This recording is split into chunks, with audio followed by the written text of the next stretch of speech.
Hi guys, welcome back to my channel.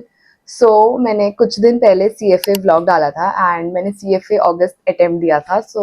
उसके related मुझे बहुत ज़्यादा क्वेश्चंस आए हैं, बहुत ज़्यादा ऑन इंस्टाग्राम, ऑन लिंक्डइन, बहुत जगह मुझे क्वेश्चंस आए हैं। सो आई जस्ट थॉट कि मुझे एक डिटेल्ड वीडियो बनानी चाहिए because a lot of you have many doubt regarding CFA। So this video is all about CFA। You will get to know everything and मैं try करूँगी मैं जितना ज़्यादा एक्सप्लेन कर सकूँ because I am also student. मैं अपनी तरफ से जितना एक्सप्लेन कर सकती हूँ मैं पूरा एक्सप्लेन करना ट्राई करूँगी एंड अगर कुछ भी पॉइंटर्स छूट जाए तो please tell me in the comments ताकि मैं आपको वो चीज़ बता सकूँ। एंड या सो मैंने बहुत सारे क्वेश्चंस लिए हैं बिकॉज मुझे बहुत सारे जो क्वेश्चंस आते हैं जो मुझे बहुत सारे सेम क्वेश्चंस आए थे CFA रिलेटेड, मैंने वही क्वेश्चंस लिए हैं। So I will address everything in this video. So yeah, without any further ado, let's start the video. Okay. So the first question is, what is CFA program and who should pursue it? So CFA की full form is basically Chartered Financial Analyst and CFA उन लोग को करना चाहिए जो finance में interested है या investment banking या they basically interested in finance. तो ये उन लोगों के लिए बहुत अच्छा कोर्स है. This is globally recognized and जो भी equity management, investment banking, finance में अपना करियर बनाना चाहते हैं उनके लिए कोर्स बहुत ज़्यादा अच्छा है. So yeah, this is all about overview of CFA program. Next question is, how many levels are there and what they do cover? So मैं आपको सब्जेक्ट्स बता देती हूँ. CFA लेवल 3 लेवल का होता है, level 1, level 2 and level 3 and तीनों levels में सेम ही सब्जेक्ट्स आते हैं. कोई भी सब्जेक्ट अलग नहीं होता है. मेनली सब्जेक्ट्स ऐसे होते हैं: portfolio management, equity and fix income, financial statement, ethics, corporate issuers, derivatives, economics. तो सारे सब्जेक्ट्स फाइनेंस रिलेटेड ही होते हैं एंड तीनों लेवल में सेम सब्जेक्ट होता है.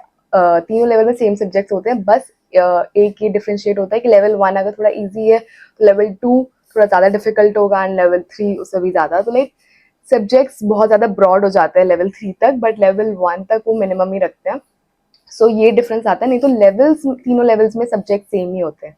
सो या एंड एक और थिंग कि level 1 is all about MCQ, level 2 is all about MCQ, but level 3 is not all about MCQ. उसमें आपको ऐसे आते हैं वो सिर्फ MCQ बेस्ड नहीं होता है. Level 3 is the most difficult and उसमें ऐसे आते हैं एंड उसके अंदर नेगेटिव मार्किंग भी होती है. One thing is level 1 and level 2 में, लेवल 2 का आई डोंट नो, बट लेवल 1 में नेगेटिव मार्किंग कोई भी नहीं होती है. So it is a plus point. So yeah. Next question is, how many months you should study for each level?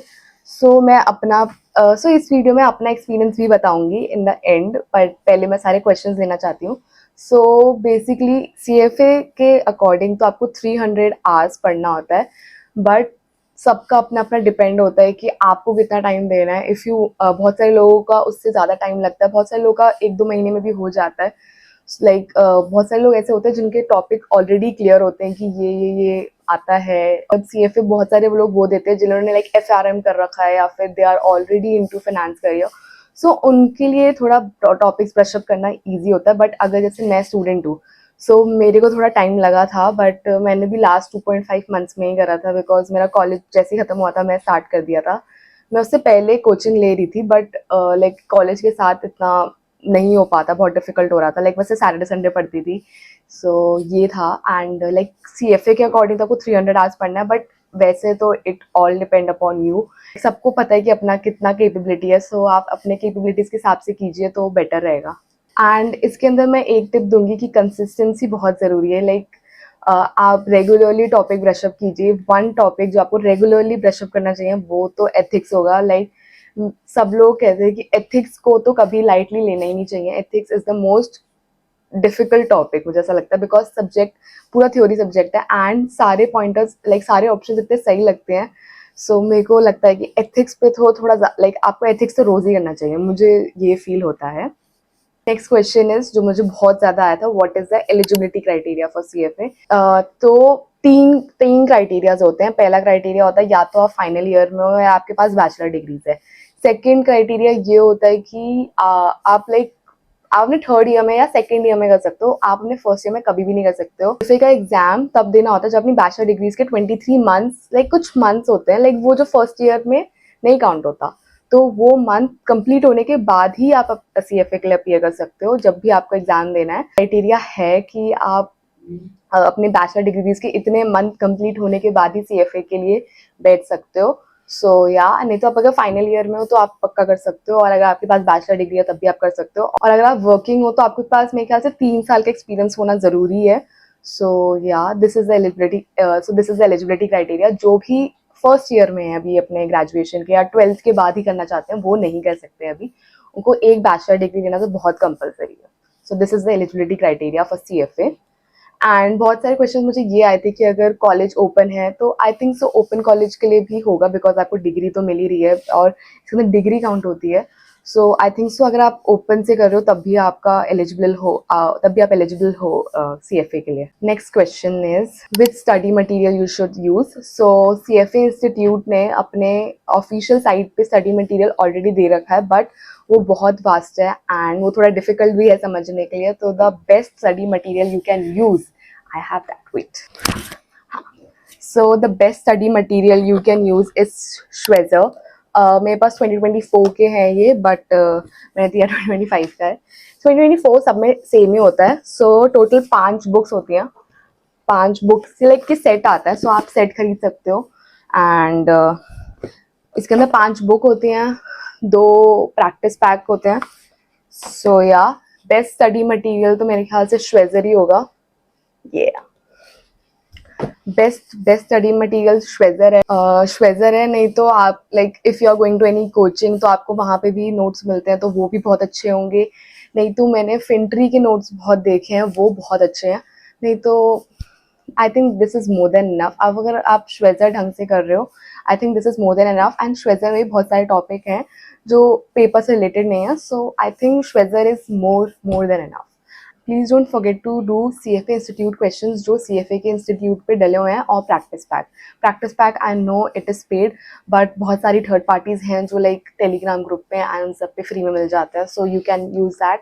Okay, so what is the best study plan. I think ये तो सबका अलग अलग होता है अपना अपना। फॉर मी मेरे लिए स्टडी प्लान क्या था, लाइक मैंने पिछले मेरे ख्याल से अगस्त अक्टूबर में स्टार्ट करा था 2024 में। तब मैंने सिर्फ कोचिंग ज्वाइन करी थी, मैंने इतना सीरियसली नहीं कर रही थी टू बी ऑनेस्ट। मैं सिर्फ कोचिंग ज्वाइन करी थी, मैं सिर्फ सैटरडे संडे क्लास लेती थी एंड जो कराते थे वो पढ़ती थी। मैंने इतना लाइक ढंग से नहीं करा था बिकॉज मेरा कॉलेज तब चल रहा था, बट जैसे मेरा कॉलेज मई में ओवर हुआ मैंने उसके बाद डेडिकेटली पढ़ा है 2.5 मंथ्स जितना भी मेरे पास टाइम था, मई जून जुलाई। एंड मैंने पूरा ढंग से पढ़ के फिर दिया है उस क्योंकि ऑफकोर्स कॉलेज के साथ नहीं हो पा रहा था, तो it all depend upon you कि आप कितना डेडिकेटली दे सकते हो।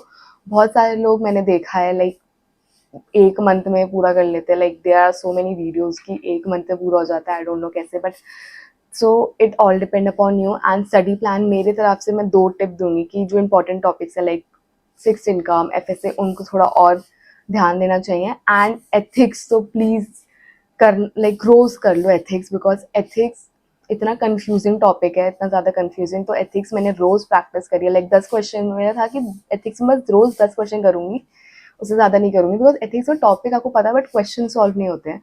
सो मैंने एथिक्स में यही करा था कि मैं सिर्फ रोज़ 10 क्वेश्चन सॉल्व करती थी, 10, और जब पेपर पास आएगा तो रोज़ 20 या 30 कर लिए बस। एंड उसके हिसाब से हुआ है एथिक्स, एंड मेरा एथिक्स बेसिकली ठीक गया है। तो अब देखते हैं, एथिक्स में मेरी एक्यूरेसी अच्छी थी, एथिक्स में ही अच्छी थी मेरी एक्यूरेसी, और देखते हैं कैसा होता है। एंड CFA आपको 2 मॉक एग्ज़ाम भी देता है। मैं सजेस्ट करूँगी मॉक एग्ज़ाम 1 महीना पहले करने के लिए। मॉक को कम से कम 2 या 3 बार कर लो, बिकॉज लाइक पेपर पैटर्न आपको समझ आ जाएगा, आपको कैसे करना है सब कुछ आपको समझ आ जाएगा। तो मॉक करना is very very important. So common mistakes जो CFA में होता है इज़ दैट लोग एथिक्स को बिल्कुल सीरियसली नहीं लेते। गाइज अगर मैं एथिक्स पे बहुत ज़्यादा जोर डाल रही हूँ is just because ethics is really important. Ethics में मेरे ख्याल से टोटल 30 क्वेश्चंस आते हैं and like half of the paper. अगर आप कोई भी सब्जेक्ट छोड़ के जा रहे हो इट्स ओके, लाइक अगर आप कोई भी एक लाइक सपोज आपने मैंने कॉन्ट्स का जो लास्ट के लीनियर रिग्रेशन है ये सब है वो नहीं करा था बिकॉज मुझे समझ ही नहीं आ रहा था।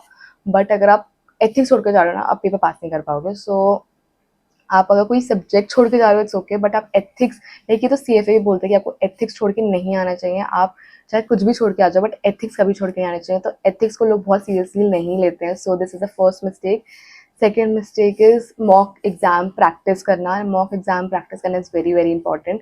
लोग लास्ट तक वो नहीं करते हैं. एंड प्लीज़ अपनी एक्यूरेसी चेक कर लो कि उसके अंदर कितने आ रहे हैं.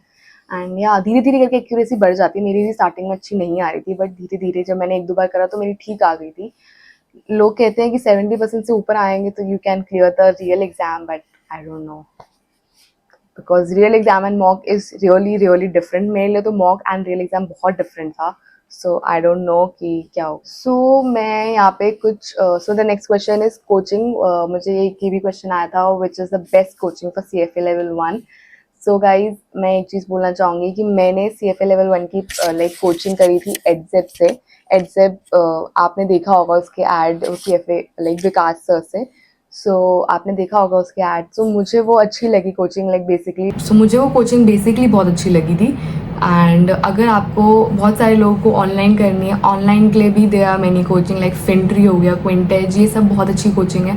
एंड जब मैं लाइक खुद से भी जब मेरा कोचिंग से ख़त्म हो गया था एडसेप से, तो मैं खुद से भी पढ़ रही थी, तो मैंने बहुत सारे यूट्यूब में जो वीडियोज़ हैं उनको भी रेफ़र करा था, तो मुझे उनका भी बहुत अच्छा लगा था. मैं वैसे तो संजय सराफ सर एंड एक मैं कहूँगी CFA JK सर, उनकी वीडियोस मुझे बहुत अच्छी लगी थी. लाइक वो लाइक सिर्फ 1 ही घंटे की होती थी and like it's like a revision. So अगर आपका पूरा सिलेबस कंप्लीट हो गया, वो वीडियो देखोगे ना, आपके सारे टॉपिक्स ब्रशअप हो जाते हैं. सो मैंने लास्ट में उनकी वो वाली वीडियोस बहुत देखी हैं. CFA JK sir, Edjep of course, Edjep के रिविजनरी लेक्चर्स बहुत अच्छे हैं. अश्वनी बजाज के मैंने आज तक कोई लेक्चर नहीं देखा, but I have heard a lot about him, like बहुत ज़्यादा. सो मैंने CFA कैलकुलेटर की वीडियो देखी है, लाइक BA2+ कैलकुलेटर के लिए. सो या एंड फिंट्री के लेक्चर्स बहुत अच्छे हैं. क्विंटेज, इन सब के मैंने लेक्चर्स सारे देखे हैं. So you can refer to them. उनके बहुत अच्छे हैं अगर आपको लाइक खुद से सेल्फ स्टडी करनी है. बट अगर आपको कोचिंग ज्वाइन करनी है तो guys I think Edjep is a good coaching. मैं अपने एक्सपीरियंस के हिसाब से बोलूँगी, एंड मैंने और कोई एक्सपीरियंस लिया नहीं है. So I don't know much about the coaching, but YouTube के लिए मैं आपको बता सकती हूँ, आप ये वाली चीज़ें कर सकते हैं. ओके, सो बहुत सारे लोगों को फ्री रिसोर्सेज चाहिए ऑफ कोर्स, फिर बहुत ज़्यादा कॉस्टली कोर्स है. सो बहुत सारे फ्री रिसोर्सेज भी अवेलेबल है, मैं बता देती हूँ. जैसे कि IFT लेक्चर्स बहुत अच्छे हैं, मैंने देखे थे, बहुत ज़्यादा हेल्पफुल है. आप उनकी वेबसाइट पे जाके चेक करोगे तो आपको बहुत बेनिफिशियल होगा. Second is of course FinTree revision lectures, वो उनके यूट्यूब की वेबसाइट पे है. उनके लाइक 8-8, 10-10 घंटे के रिवीजन लेक्चर्स हैं, which is really really good.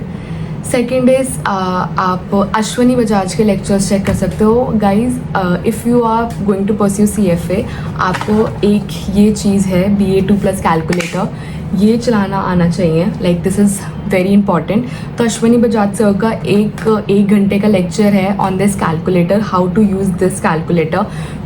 Like मुझे तो एडसेप में सिखा दिया था, तो मैंने वो लेक्चर नहीं देखा था अश्वनी बजाज का, बट मैंने बाद में आके जब मैं रिवीजन कर रही थी तब मैंने वापस से लेक्चर देखा था, and it is really really good.